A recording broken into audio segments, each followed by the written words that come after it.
믿음의 기초 체력. 믿음의 기초 체력이라는 제목으로 하나님의 말씀 증거하겠습니다. 무슨 일을 하든지 보이지 않는 기본적 요소가 중요함은 두말할 이유가 없습니다. 한 번쯤은 들어봤을 만한 문구죠. 체력이 국력이다. 한 제약회사에서 자사 제품을 홍보하면서 내걸었던 슬로건인데, 간단하면서도 또 상당히 임팩트 있는 그런 전달력이 있습니다. 실제로 체력이 있는 사람이 끝까지 일을 감당해내는 겁니다.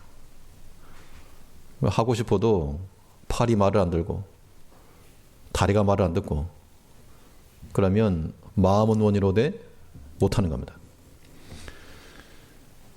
우리 신앙적인 면에 있어서도 우리가 무슨 일을 하는가, 또 그것이 지속될 수 있는가, 이것을 확인하려면 눈에 보이지 아니하는 그러한 기본적 요소들이 우리 가운데 있어야 됩니다.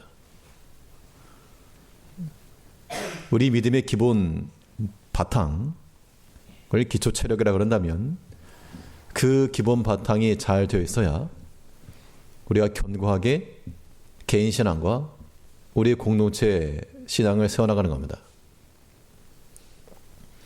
그러면 우리의 믿음의 밑바탕이 될 만한 이러한 기초 체력을 우리는 무엇을 통해서 또 어떻게 길러갈 것인가, 오늘 본 말씀을 통해서 살펴보겠습니다. 우리 믿음을 경고케 하는 이 첫 번째 요소는 말씀 경청이 있습니다. 하나님 말씀을 듣는, 경청하는 그 자세가 보이지 아니하는 우리의 믿음의 본 바탕이 되어서 그 경청하는 자세에서부터 우리 믿음이 세워져 나간다. 우리가 하나님 말씀을 들으실 때, 지금도 우리가 예배 가운데서 하나님 말씀을 듣는다라고 말할 것인데요, 하나님 말씀을 들을 때 어떤 자세를 가질 것인가 하는 것인데, 이거는 내가 들을 만하고 저건 듣지 않고 이런 취사 선택이 가능한 게 아니고, 하나님 말씀을 듣는 자세는 거절할 수 없는, 거역할 수 없는 선택이 되어야 됩니다. 내가 듣고 싶으니까 듣고 싫으니까 싫은 게 아니고 하나님이 내게 말씀하셨기 때문에 듣는 겁니다. 이 말이라고 하는 것은 그 내용도 중요하지만 누가 말했는가, 누가 나에게 말했는가, 그건 더욱 중요합니다. 하나님 말씀은 우리가 그냥 듣는다가 아니고 누가 말씀하신 것? 하나님이 말씀하신 것. 이것이 우리에게 복된 것이다, 그 이야기입니다. 우리 신명기 4장 33절을 보시면요, 신명기 4장 33절에서 어떤 국민이 불 가운데서 말씀하시는 하나님의 음성을 너희처럼 듣고 생존하였느냐. 말씀하시는 하나님의 음성. 세상에 수많은 사람들이 있고 또 이 땅에 많은 사람들이 살아가지만 그 가운데 어떠한 백성들이, 어떠한 국민이 너희처럼 하나님의 음성을 들었느냐. 우리가 지금 듣고 있는 이 말씀도요, 그냥 사람이 전한다 그렇게 생각하시면 안 되고 하나님께서 하시는 말씀이라 라고 우리가 들으셔야 됩니다. 하나님께서 우리에게 말씀하실 때 우리가 그러면 그 말씀을 주의 깊게 들어야 될 이유가 무엇일까? 우리 모든 믿음의 행동은 우리 개별적인 것이죠. 그런 성도님께서 판단하실 때 왜 하나님 말씀을 듣고 그 말씀에 주의하며 살아가 됩니까?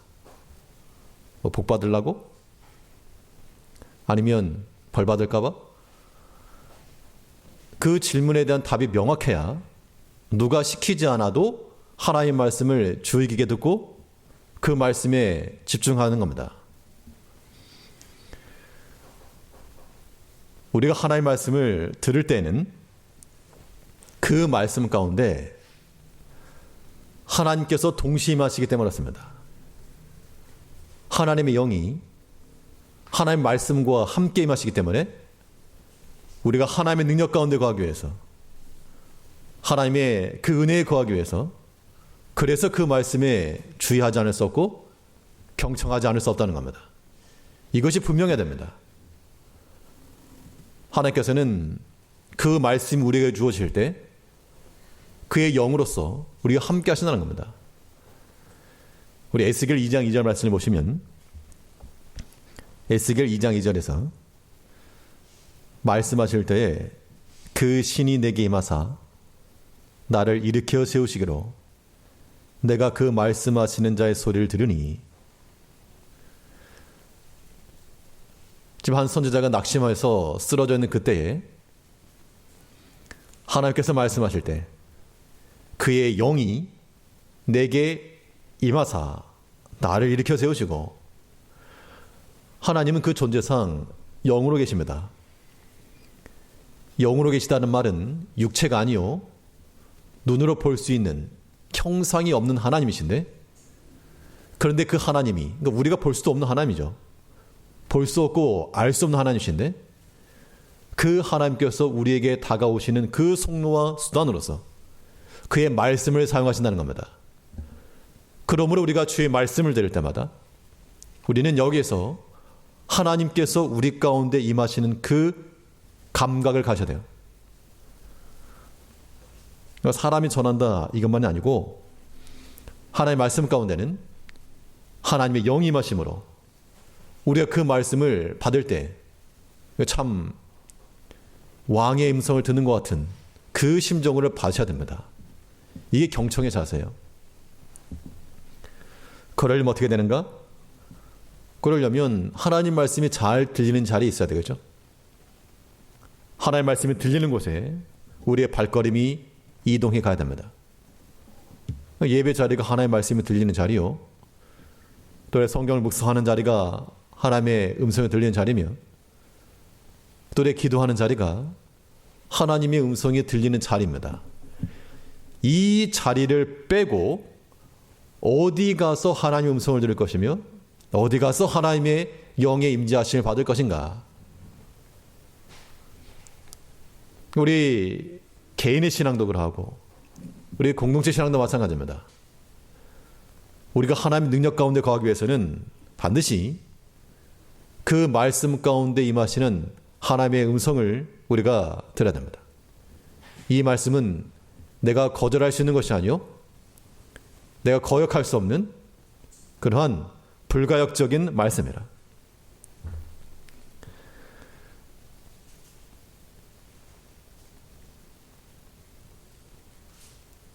하나님께서 우리에게 말씀하시는 바는 그 말씀을 통해 우리에게 종을 주시겠습니까? 안 종을 주시겠습니까? 종을 주시죠.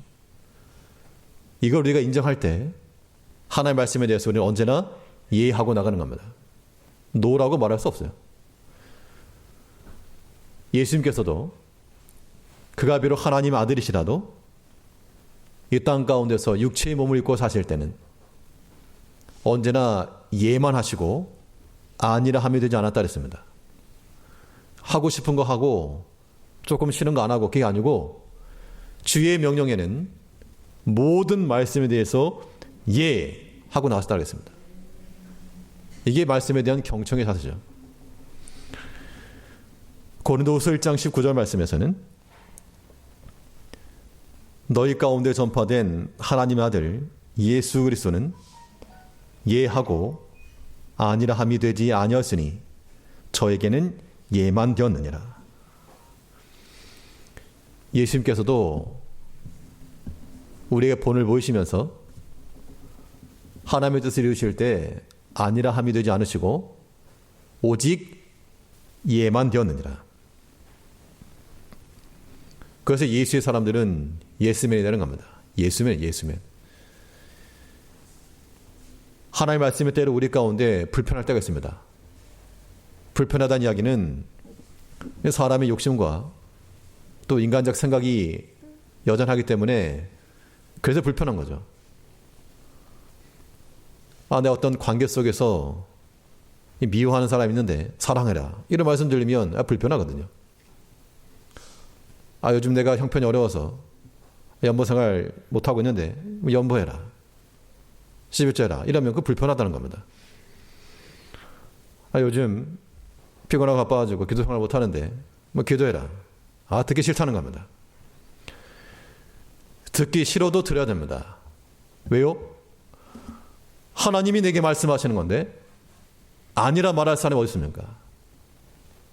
하나님 내게 말씀하시는 것이므로 우리는 그 말씀에 예 하고 나가야 됩니다. 이것이 하나님의 말씀 듣는 백성들의 자세죠.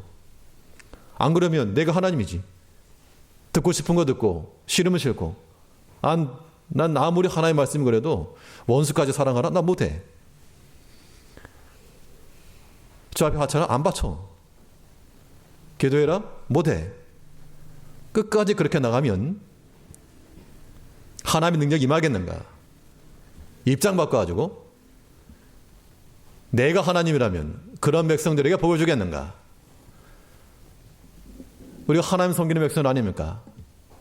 무엇을 가지고 하나님 섬긴다라고 말할까? 물론 겉으로 드러나는 게 다가 아닙니다. 내가 기도를 하고 예배를 하고 그 보이는 것이 다가 아니지만 최소한에 보이는 그것을 하지 않고 우리가 무엇을 가지고 하나님을 섬긴다 말할까? 출석 체크하는 거 아니잖아요.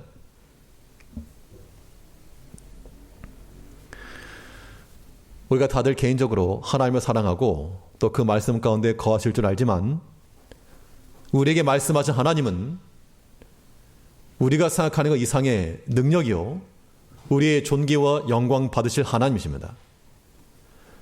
우리에게도 그렇게 무시받을 하나님이 아니란 얘기예요. 하나님께서는 또한 그 말씀 가운데 그 영으로 함께 하심으로 주의 말씀 들을 때마다 우리가 아무튼 겸손한 마음으로 하나님의 능력 가운데 거할 그 마음 자세를 가지고 하나님의 말씀 듣기를 힘써야 됩니다. 이것이 말씀의 경청의 자세죠. 또 하나님의 말씀 들을 때는 어떤 판단의 자세로 들으시면 안 됩니다. 팔짱을 끼고 오늘 설교 몇 점 판단하는 것이 아니고 그 말씀에서부터 내 영혼의 유익함을 찾으셔야 됩니다. 사람의 좋고 나쁨을 떠나서 나 설교하는 사람이 마음에 안 든다, 걱정하지 마시고, 하나님 때가 되면 알아서 할 거니까 걱정하지 마시고 하나님 말씀이 들릴 때 들으셔야 됩니다. 영원하지 않죠? 하나님께서 우리에게 말씀하시는 그 때가 되면 하나님께서 우리 영혼을 위해서 말씀하시는 거니까 잘 들어라. 그래야 우리에게 유익이 있다. 오늘 본문 13장 17절 말씀에서 너희를 인도하는 자들에게 순종하고 복종하라. 그렇지 않으면 너희에게 유익이 없느니라. 너희를 인도하는 자들이 하나님 말씀을 가지고 증거하겠죠. 그러면 그 말씀에 의지해서 순종하고 복종해라. 왜냐하면 영혼을 위해서 하는 거니까. 너희의 영혼을 위해서 하나님 말씀을 전하는 것이므로 그 말씀을 듣고 순종하고 복종하여라. 그렇지 않으면 너희에게 유익이 없느니라. 그러니까 하나님의 역사하시는 방식이 그러하다는 겁니다. 어리석은 자를 통해서나 지혜 없는 자를 통해서 하나님의 지혜와 부유를 드러내신 하나님께서 때로는 사람을 통해서 인도하는 자를 통해서 하나님의 말씀 우리 가운데 드러내실 때 그 말씀을 듣고 우리가 영의 유익함을 삼을 줄 알아야 됩니다. 그러니까 인간적 생각과 마음을 가지고 있으면 이게 절대 안 돼요. 특별히 중요한 것은 이 목회자의 관계에서 이거 막힘이 있으면 절대 안 됩니다. 사람의 부족함이 있을지라도 우리 영혼의 유익함을 위해서 반드시 마음에 하나님의 말씀을 들을 자세는 가셔야 돼요. 수학 시간에 수학 선생님이 싫으니까 고개도 안 들고 공부도 안 하고, 영어 선생님이 싫으면 눈도 안 마주치고 듣지도 않고, 그러다 보면 자신에게 손해인 겁니다. 하나님의 말씀을 들으셔야 됩니다. 하나님의 말씀을 듣고 우리에게 유익을 삼아라. 그러니까 때로는 그 말씀을 때로 우리가 억지로라도 받아들이고 용납해야 됩니다. 뭐 꼭 밥이 좋아야지 먹습니까? 안 먹으면 육체가 곤비하기 때문에 육체를 위해서 양식을 먹는 것처럼 하나님의 말씀도 껍데기는 버리고 사람은 버리고 하나님의 말씀을 온전히 받아야 됩니다. 그래서 오늘 본문에서 히브리 저자가 교인들에게 이런 말을 쓰셨습니다. 13장 22절을 보시면요. 22절에서 형제들아 내가 너희를 권하노니 권면의 말을 용납하라. 내가 간단히 너희에게 썼느니라. 히브리서 저자가 이 당시 교회 성도들에게 인지도가 어땠는지 뭐 어떻게 어떤 상태인지 알 수 없으나 그러나 이 말을 너희가 좀 용납을 하고 받아들여라. 수용을 하고 그 말씀 의지에서 믿음으로 살아라. 이 결론이죠. 우리가 하나님의 말씀을 들을 때는 사람 보고 듣는 거 아닙니다. 그 뒤에 역사하시는 하나님의 음성을 듣고 그를 통하여서 내게 주시는 말씀을 받게 되면 그게 복된 겁니다. 우리가 설교 듣다 보면 이럴 때 있죠. 지금 나 들으라고 하는 소린가? 지금 나 들으라고 하는 소린가? 언제 그런 경우가 발생하는가 하면 보통은 이제 시험이 들었을 때, 아주 마음에 안 내킬 때, 그때는 무슨 말이라도 아무튼 그렇게 들리게 되어 있습니다. 나 들으라고 하는 소린가? 라고 생각이 드시면 하나님께서 그래 너 들으라고 하는 소리다. 그렇게 받으셔야 됩니다. 설교하면서 누구 개인 들으라고 하진 않지만 혹시라도 마음속에 나 들으라고 하는 소린가? 하나님께서 네가 들어야 된다. 그렇게 말씀하신 줄 알고 그 말씀 듣고 우리가 고칠 바를 고치며 또한 바로 할 바를 바로 해나갈 수 있는 모습을 지녀야 됩니다. 그렇지 않으면 뭐가 없다? 유익이 없다. 유익이 없다. 우리가 하나님의 말씀 들을 때 그냥 억지로 끌려 나오는 그런 자세는 유익이 없습니다. 억지로 끌려 나오는 거. 예배 시간 됐으니까 억지로 간다. 또 안 가면 또 이게 사람 보는 사람 눈도 있고 또 막 전화하고 그러니까 간다. 그것이 무슨 유익이겠습니까? 우리는 하나님의 말씀을 들을 때 내가 지금 좋은 거 선택한다. 좋은 편 택한다라고 하는 그 마음을 가져야 하나님의 말씀을 바로 듣는 겁니다. 이게 경청의 자세죠. 이 좋은 편을 택한 자들은 빼앗기지 않을 거라 그랬습니다. 예수님의 보증이에요. 누가복음 10장 42절 말씀에서 그러나 몇 가지만 하든지 혹 한 가지만이라도 족하니라. 마리아는 이 좋은 편을 택하였으니 빼앗기지 아니하리라 하시니라. 마르다와 마리아 가정에 예수님께서 방문하셨을 때 마르다는 예수님 대접하기 위해서 분주하였고 마리아는 예수님 발밑에 앉아 그의 음성을 들었다 그랬습니다.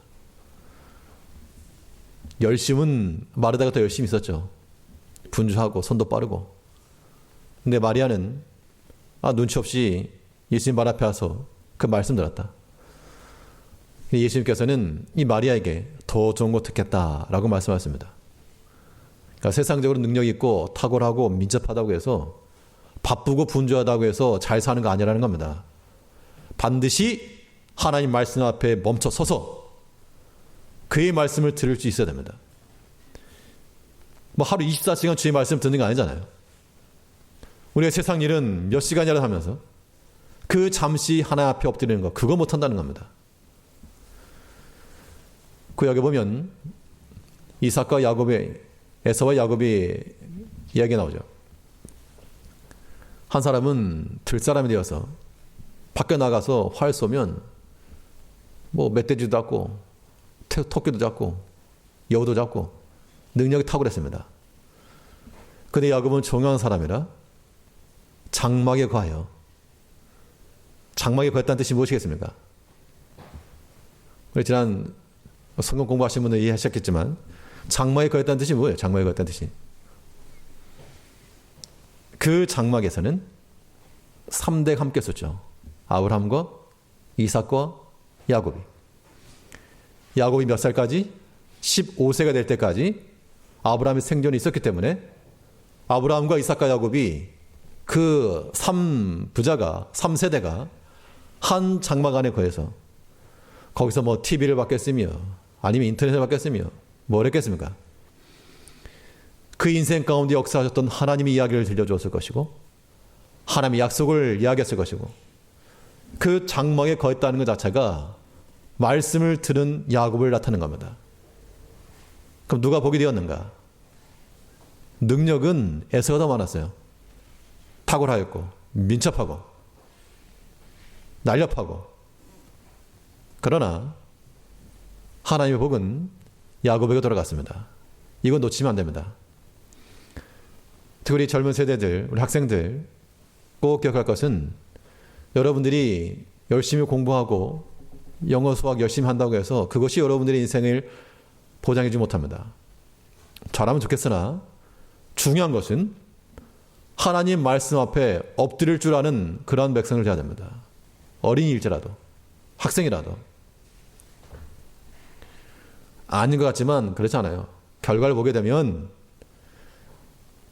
세상적인 것으로 탁월한 사람보다 하나님의 말씀 가운데 엎드렸던 백성들 하나님 복을 더 주십니다. 하나님의 복을 준다는 게 뭐 세상은 잘 되고 이런 의미가 아니고 아무튼 결말이 말해주는 거예요. 부모님들도 그런 욕심 버리고 나중 가면 하나님 말씀으로 잘 자란 것이 복되다라고 하는 것을 나중에 가면 아실 겁니다. 그때가 후회할 수 있으니까 처음부터 부모가 먼저 주의 말씀 가운데 엎드리며 또 부모 뜻대로 안 되죠. 사실은 자녀 문제라고 하는 게. 그렇기 때문에 눈물을 기도하는 겁니다. 하나님의 말씀 앞에 이것이 이 말씀이 내게 유익이 된 줄 알고 좋은 편인 줄 알고 내게 말씀하시는 말씀과 더불어 내게 역사하시는 하나님의 영이 내게 임하신다는 그 생각과 함께 하나님 우리에게 임하신다 그러면 우리가 어떻게 해야 됩니까?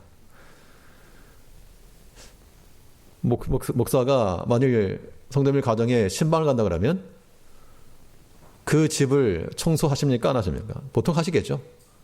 1년에 한두 번은 대청소를 한 날이 신방받는 날 아닙니까? 그러면 아무것도 아닌 사람이 갈지라도 그러한 지저분한 것과 더러운 것과 무질서한 것을 바로잡아 놓는다 한다면 하나님 말씀을 들을 때 하나님의 영이 우리 가운데 임하시는데 우리 속에 여전히 더러운 것과 거짓과 악한 것이 있다면 그것은 하나님께 대한 무례라고 하는 겁니다. 우리가 하나님의 말씀을 경청하는 자세는 그러니까 말씀을 들어 나오실 때마다 준비하는 자세로 기도하시면서 우리의 모든 죄악된 마음에 용서를 구하고 정결하고 거룩한 마음을 구하고 하나님의 영이 이 말씀 가운데 내게 임하셔서 내게 힘이 되고 내 능력이 되고 나의 양식이 되게 해달라고 구하는 마음으로 주의 말씀 들으면 하나님께서 반드시 우리 가운데 임재하시고 역사하시는 겁니다. 이것이 말씀에 대한 경청하는 자세인 겁니다. 하나님의 말씀이 들을 때마다 회피하지 마시고 그 말씀의 자리에 서서 주의 말씀을 잘 듣고 하나님의 능력 가운데 거하시는 우리 모든 성도님들 되시길 바라겠습니다. 둘째로 우리 믿음의 밑바탕이 될 만한 기초 체력과 같은 요소가 무엇인가? 두 번째 요소는 동역함이에요. 동역함. 이 동역이라고 하는 것은 우리 개인 신앙과 공동체 신앙에 있어서의 생존과도 같은 겁니다. 그래서 생존 동역이라. 하나님의 존재 방식은 삼일체시죠. 서로 잘났다가 아니고 서로 사랑하시고 하나 되시고 섬기시고 이런 삼일체로 존재하신 하나님께서 우리를 교회로 불렀다는 것은 그 하나님의 존재 방식을 따라 너희도 살라 이겁니다. 그래서 우리 가정을 주시고 교회를 주신 목적이 하나님과 더불어 살라는 그런 뜻이죠. 이러한 동역이 가운데 이루어지려면 그 연합하는 마음을 가져야 됩니다. 나뉘거나 갈라서거나 분쟁하는 거 말고 연합한 마음을 가져야 된다. 오늘 본문 13장 23절을 보시면요. 우리 형제 디모데가 놓인 것을 너희가 알라. 그가 속히 오면 내가 저와 함께 가서 너희를 보리라. 히브리서 저자 문제는 지금까지 논쟁이 되고 있는 가운데 하나입니다. 전통적으로는 바울이 기록했다. 그러나 또 어떤 부류는 바울이 기록하지 않았다. 바나바가 기록했다. 누가 기록했다. 아볼로가 기록했다. 근데 이 다른 바울 서신과 비교해 보면 이 히브리서 저자는 바울이 아닐 가능성이 높아 보이는데요. 오늘 본문에서 디모데를 가리켜서 우리 형제 디모데가 놓인 것을 알아라. 바울은 디모데를 가리켜 나의 참 아들이라 그랬습니다. 또 지금 디모데가 감옥에 갇혔다 나오는 것인데 아무나 가두는 게 아니고 지도자급이 갇히는 겁니다. 만일 바울이 있었다 그러면 바울이 갇혔을 것인데 핍박하는 자들이 이 디모데를 가둬놨다는 것은 이미 바울의 때가 지났고 그 후대가 아닐까 생각해볼 수 있습니다만 누가 되었든지 이 저자는 내가 디모데와 함께 가서 너를 보겠다. 히브리서를 보게 되면 이 구약에 대한 박식함과 또 논리 정연함과 이 말씀이 완벽히 정리되었는데 이 디모데란 말을 쓰지 않았다 그러면 그거 다 자기 한 겁니다. 근데 지금 여기서는 내가 너희를 섬김에 있어서 이 디모데와 함께 갈 것이라 라고 말하면서 이 연합하는 것에 대한 본을 보여줘요.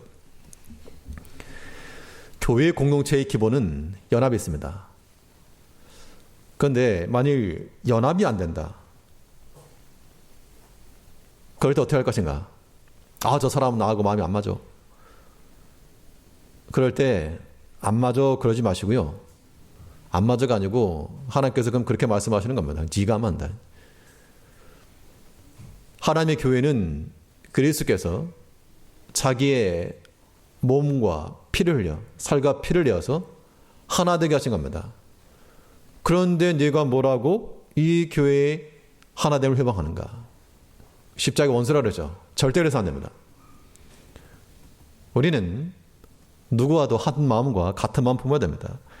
빌립보 2장 2절에서요. 마음을 같이 하여 같은 사랑을 가지고 뜻을 합하며 한 마음을 품어. 그러니까 하나님께서 원하시는 바는 서로 분쟁과 다툼이 아니요 서로 화목함과 하나됨이라 그랬습니다.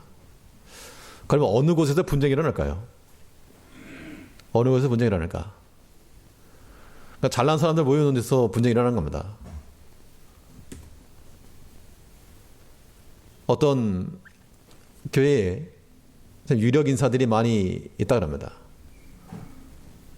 근데 그분들이 다들 유력 인사들이니까 뭐 회장도 많고 고위 공직자도 많고 장관 출신도 있고 하다 보니까 아무튼 무슨 일을 하려고 그러면 공사를 하든지 뭘 하든지 일을 하려고 그러면 진척이 안 된답니다. 왜냐하면 서로 전문가니까. 서로 자기가 뛰어나니까 서로 진척이 안 된대요. 외부에서 보게 되면 저 교회는 유력자도 많고 뭐 장관 출신도 있고 회장도 있고 그런데 그들이 만일 정말 한 마음을 품고 나간다 그러면 정말 아름다운 그런 본이 되겠죠. 그런데 그러지 못하다 보니까 그들이 가지고 있는 재능과 능력이 도리어 다툼의 대상이 되었다는 겁니다. 그래서 안 됩니다. 아무튼 하나님의 교회 내에서 분쟁과 다툼은 좀 심하게 말하면 무식한 거. 하나님께서는 겸손한 자를 들어 쓰신다 그랬지 똑똑한 사람을 가지고 쓰는 게 아니라 했습니다. 그래서 우리가 하나님 앞에서 하나님의 교회가 이 연합하기 위해서는 낮은 마음과 겸손한 마음을 가져야 되는 거예요. 빌립보 2장 3절에서요. 아무 일이든지 다툼이나 허영으로 하지 말고 오직 겸손한 마음으로 각각 자기보다 남을 낮게 여기고 자기보다 남을 더 낮게 여길 때 그때 뭐가 일어납니까? 그때 배움이 일어나는 거죠. 그러니까 우리 사람이 무시하는 경우 저 사람은 나보다 못하다. 그러면 절대 배움이 없습니다. 배움이 없어요. 그런 사람이 제일 불쌍한 겁니다. 우리는 나보다 더 나은 사람들 항상 보면서 우리 자신이 배우기 힘써야 됩니다. 내가 너보다 나이가 많고 믿은 지 오래되었고 내가 이제 더 직분도 오래됐고 그런 마음을 가지고 나가면 그게 연합을 깨트는 거예요. 예수님께서는 그가 친히 하나님이시라도 낮은 자리에 오셨는데 우리는 그러지 못하는 겁니다. 그 얼마 되지 아니하는 그 장구 가지고 자기 것 주장하다 보니까 서로 안 낮아져. 서로 안 낮아지니까 긴장감이 들고 다툼이 일어나고 분쟁 발생하는 겁니다.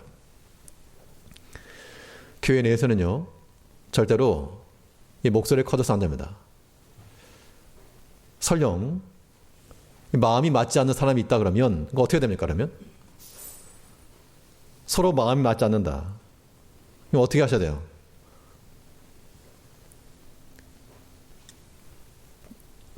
조용히 개인적으로 이야기를 하시거나 개인적으로 풀어야지 서로 분쟁하는 티가 드러나게 되면 안 됩니다. 왜 안 되는가? 그러면 주변에 있는 사람들이 불안해하기 때문에 그렇습니다. 부모님들이 가정 내에서 부부간에 서로 마찰이 있을 수 있죠. 의견 충돌이 있어서 다툼이 일어난다. 그럼 조용히 부부간에 해결할 일이지. 이것이 만일 또 특별히 또 어린 아이들이 있는 데서 그런 모습을 보게 되면 말은 안 해도 아이들이 두려울 거 아닙니까? 불안하고. 교회도 마찬가지입니다. 다툼이라고 하는 게 뭐 초신자가 와서 다투지 않아요, 사실은. 오랫동안 직분을 받고 또 앞장서 수고하시는 분들이 다툼이 일어날 수 있는데 그러면 불안해합니다. 어린 아이들이 불안해하고 초신자들이 불안해하고 그건 덕이 안 되는 거예요. 그렇기 때문에 분쟁을 줄이고 더 그냥 낮은 자리에 살아. 아예 죽어라. 예수님께서 십자가에 죽어가지고 우리를 구원하신 겁니다. 우리보다 능력이 못나서도 아니고요. 뭐 잘못이 있어도 아닙니다.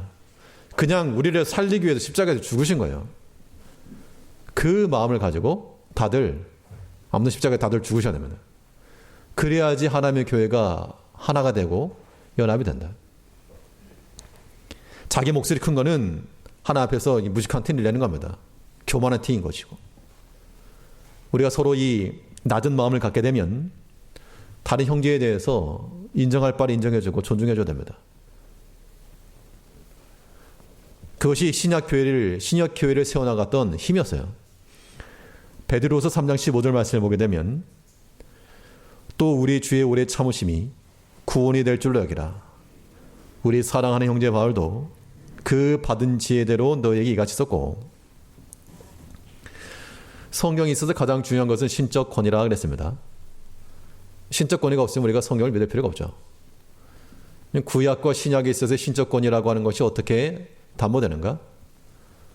구약 성경은 예수님께서 친히 인용하시고 또 초대교회 모든 유대인들까지라도 하나님 말씀이라고 하는 것을 다 인정했기 때문에 이게 더 이상 정경성에 있어서 시비는 묻지 않습니다. 그러면 신약 성경은 어떻게 해서 신적 권위를 간다라고 우리가 이해할 수 있는가? 신약 성경을 기록하였던 저자들이 서로 간의 서신을 알고 있었고 또 그 서신을 구약 성경과 같은 수준에서 인용을 하고 받아들였기 때문에, 그렇기 때문에 신약 성경도 신적 권위 있게 여겨진 겁니다. 그런데 만약 그 저자들이 서로 비난하고 힐난했다. 그랬다면 이 성경이 오늘날까지 전해지지 못했겠죠.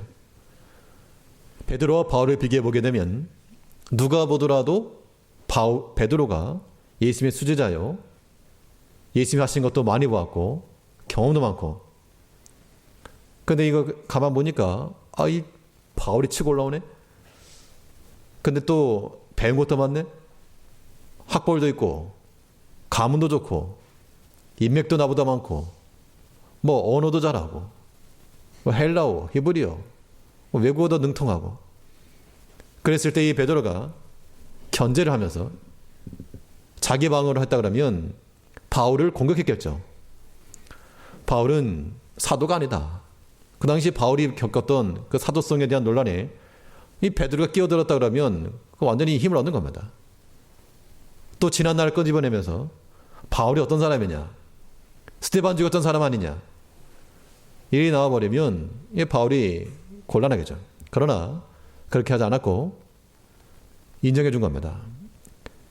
우리 사랑하는 형제 바울도 그 받은 지혜대로 너에게 썼고, 그의 학식과 그의 모든 서신, 베드로는 예수님의 제자였어도 베드로 전후서밖에 없는데 이 바울은 더 많은 양의 서신을 한 거 인정해 줬다는 겁니다. 그러한 서로 간의 인정과 더 낮게 여기는 마음과 그래야지만이 이 발전이 있는 것이지, 이거 알게 모르게 그냥 은근히 쿡 찔러대는 거, 그런 거 잘하는데 보통 사람들이. 그런데 그런 거 하면 안 됩니다. 은근히 쿡 찔러대는 거. 우리가 하나님의 말씀을 잘 듣고 또 그 말씀 안에서 힘을 얻으려면 우리는 서로 간에 인정을 해 주시고요. 분명 나보다 못한 모습이 있겠죠. 또 옛날 일 돌이켜보면 잘못한 건 있는 게 사실입니다. 그럴지라도 그 받은 지혜대로 너에게 썼고, 하나님께 받은 은사와 하나님께 받은 것과 잘하는 것, 그것을 가지고 서로 연합하고 또 낮추고 같은 마음 품어주는 겁니다. 그렇다고 해서 바울이 베드로의 무식함을 얘기하거나 베드로가 바울의 예수님과의 직접적 경험이 없음을 얘기했다 그러면 이게 다 깨지는 겁니다.